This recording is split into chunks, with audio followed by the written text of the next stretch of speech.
Hello, my name is Ron Leadbill, and I am here to help you. You have questions about how you can improve yourself in your sport.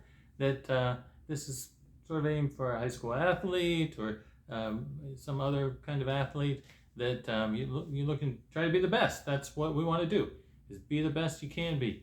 That you've probably got the coach who helps you with your sport. If not, you can find someone who can help you with that.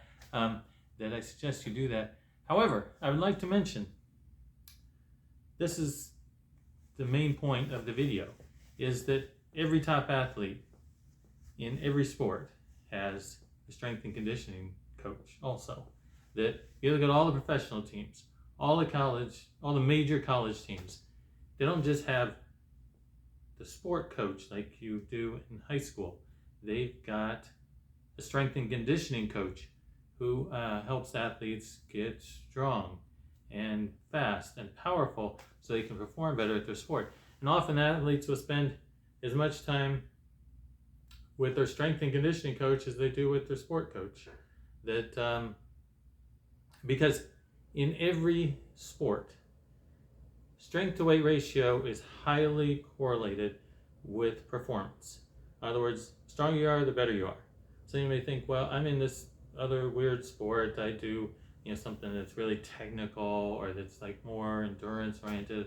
I don't need to get strong. That I do, long distance running, or I do, rock climbing. Nobody does that. All they do is their sport, and it's like, perhaps that's true in your circle of friends or the people you know,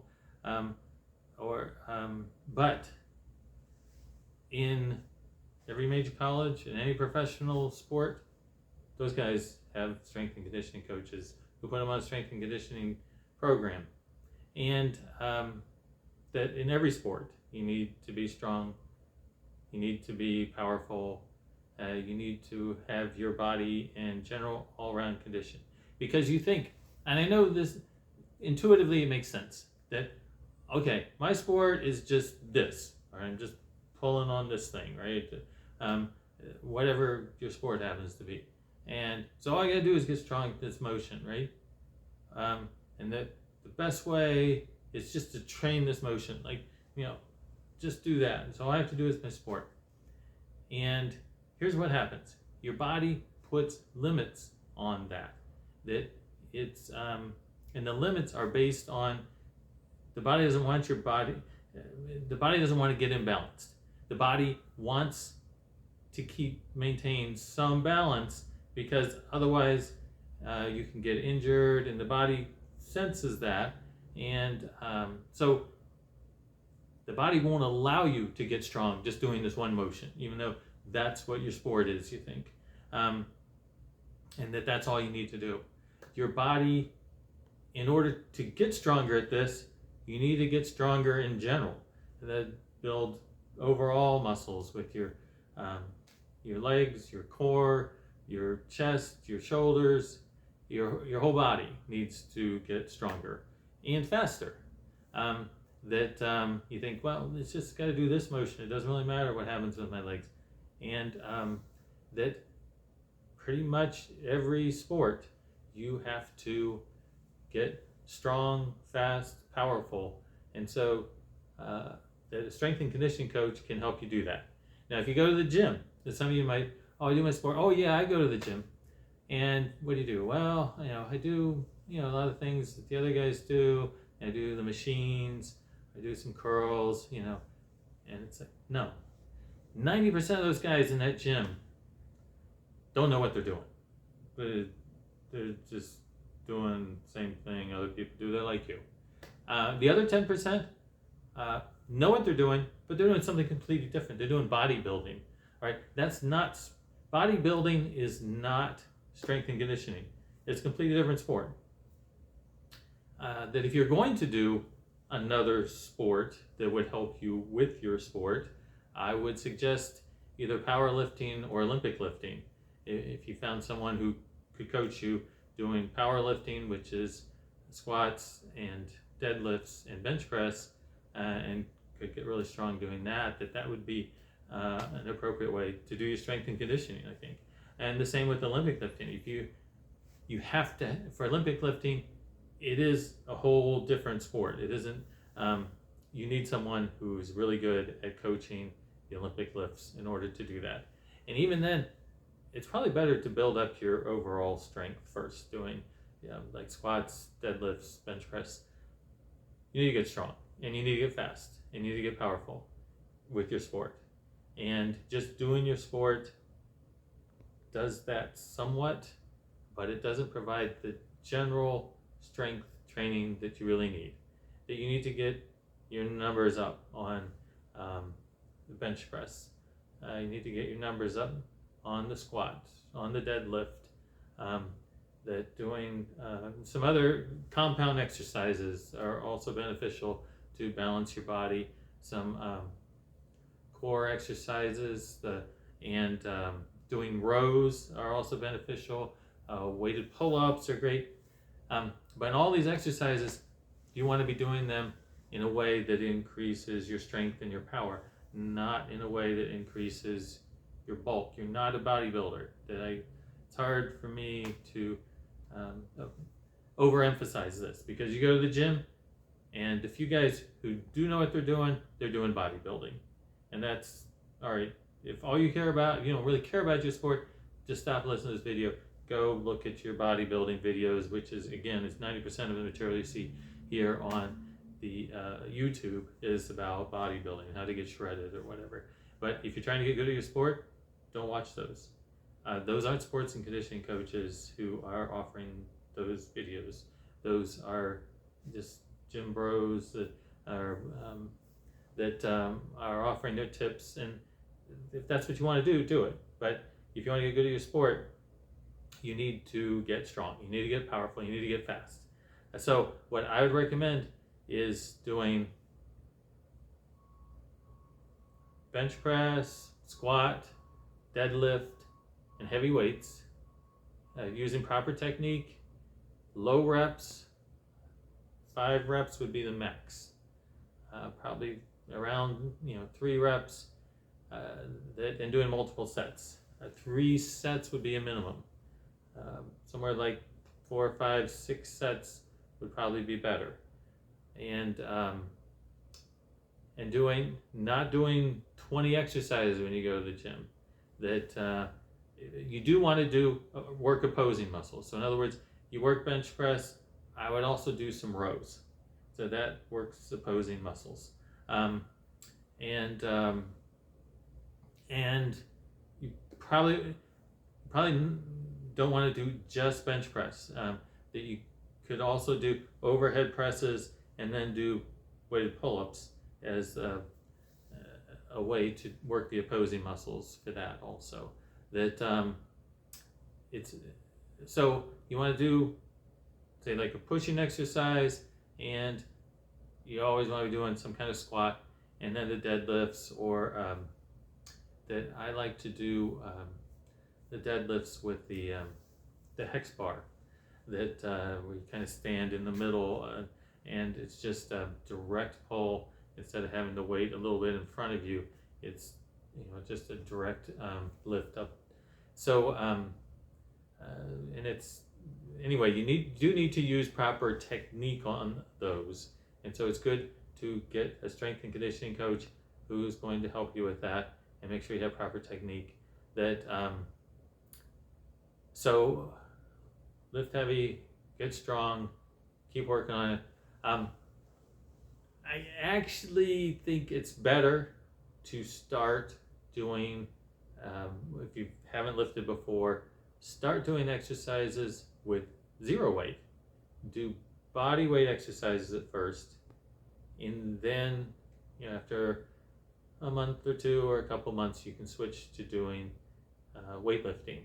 And there's ways to make the body weight exercises appropriate, more challenging for you. In other words, like doing push-ups, you're quickly going to get to a point where you're doing more than 5 reps on your push-ups. And so you can do weighted push-ups.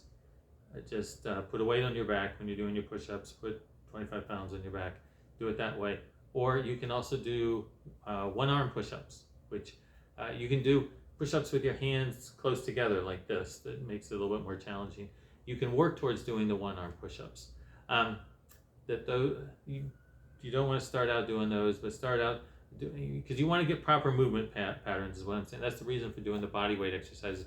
And with the squats, you can do single leg squats, pistol squats, instead of doing just regular air squats that are not going to be challenging for you beyond the first time or two, that you're quickly going to and you could do this. You could do squats holding a dumbbell, and that's another way to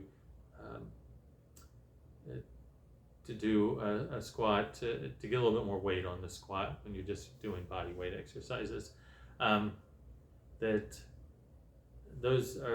a good way to start, is try to get good mechanics using just your body weight. Have someone coach you so that you have appropriate technique, and then start with the heavy weights and work your way up so that you keep increasing the weight every week. I would stay with the same program for a while, say like 6 months or a year. If you kind of you watch all these videos, you kind of switch programs. It's like, okay, I want to do this program, do that program, and you aren't really increasing the weight. You're just kind of program hopping. That as a beginner, you don't want to do that. Maybe 3 or 4 years from now, that you may want. At that point, you might need more frequent switches of your programs in order to keep providing your body with new stimulus. But at this point, stick with one program, do some heavy weights, get those numbers up on your bench. Say like 1.5 times your body weight on the bench, and twice your body weight on the squat, and twice your body weight on the deadlift too. So if you're like 150 pounds, I'm talking 300 pounds on the squat and deadlift, and that'd be 225 for a bench press. And also, you want to be working on speed. That do sprints. That short sprints are great exercise. It's a good fat burner. It also works on your speed. In most sports, almost all sports, you need the speed.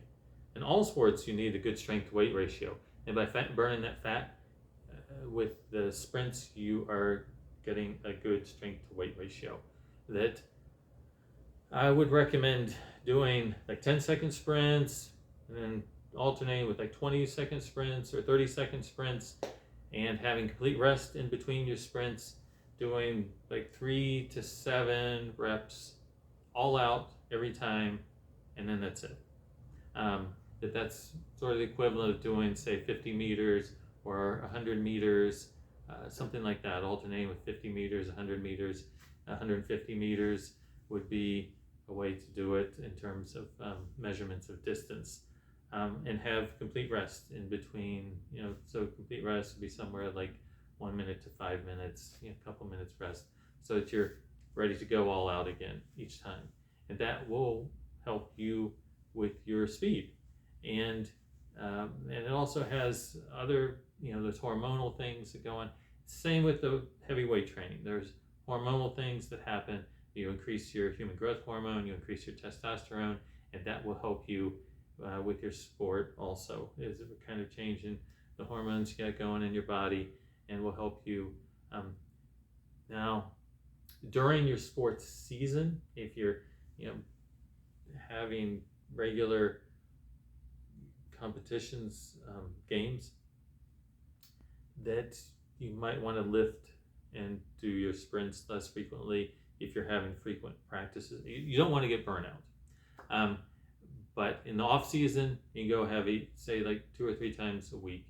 2 times probably works about as well as 3 times a week. 1 time a week works fine too. You get most of the benefit with just 1 time a week doing your strength and conditioning. However, as you get in better shape, that you want to do more than that. You probably need more than the once a week as you get in better shape. The other thing I think is super important is recovery. Recovery is when you get stronger. Actually, when you exercise, it tears down your muscles, you get weaker. It's important to recover because that's when you get stronger. And recovery, you need to use both passive and active recovery. That it's real important to get 10 hours of sleep a night. That there's research on that basketball players who got 10 hours of sleep a night increase their vertical jump and their shooting ability more than basketball players who didn't do that. Some of the top athletes, some of these professional athletes will sleep even more than that. And they'll get naps in during the day. And naps are a great way to recover. Some other good ways to recover is walking. Walking is one of the best things you can do for your body and to recover. And when I say walking, I'm talking like something half an hour to an hour of walking. It's a good way for your body to have some movement, get the blood flowing, but it's recovery from exercise as opposed to exercise. An easy swim. If you're a swimmer, that's also a good way to recover. There's some good research about swimming that's an excellent way to recover. Yoga is also a great way to recover. If it's kind of a calming sort of yoga.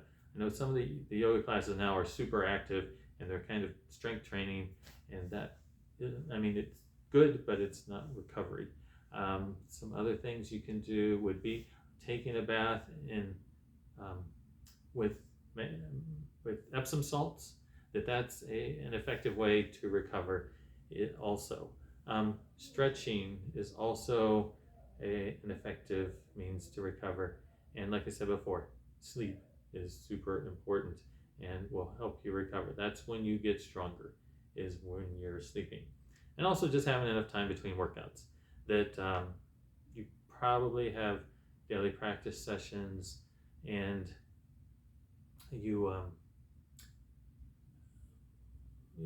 probably get worn down with some of those practice sessions, and so you need to have good recovery between your practice sessions in order to build up.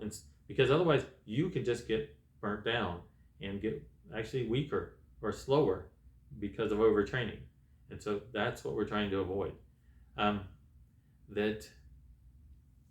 right, so we've gone through strength training and sprinting and recovery, and those are all important things that you need in order to get good at your sport. I know your coach is good at helping you get good at your sport and knows the skills, but your coach is probably not a strength and conditioning coach.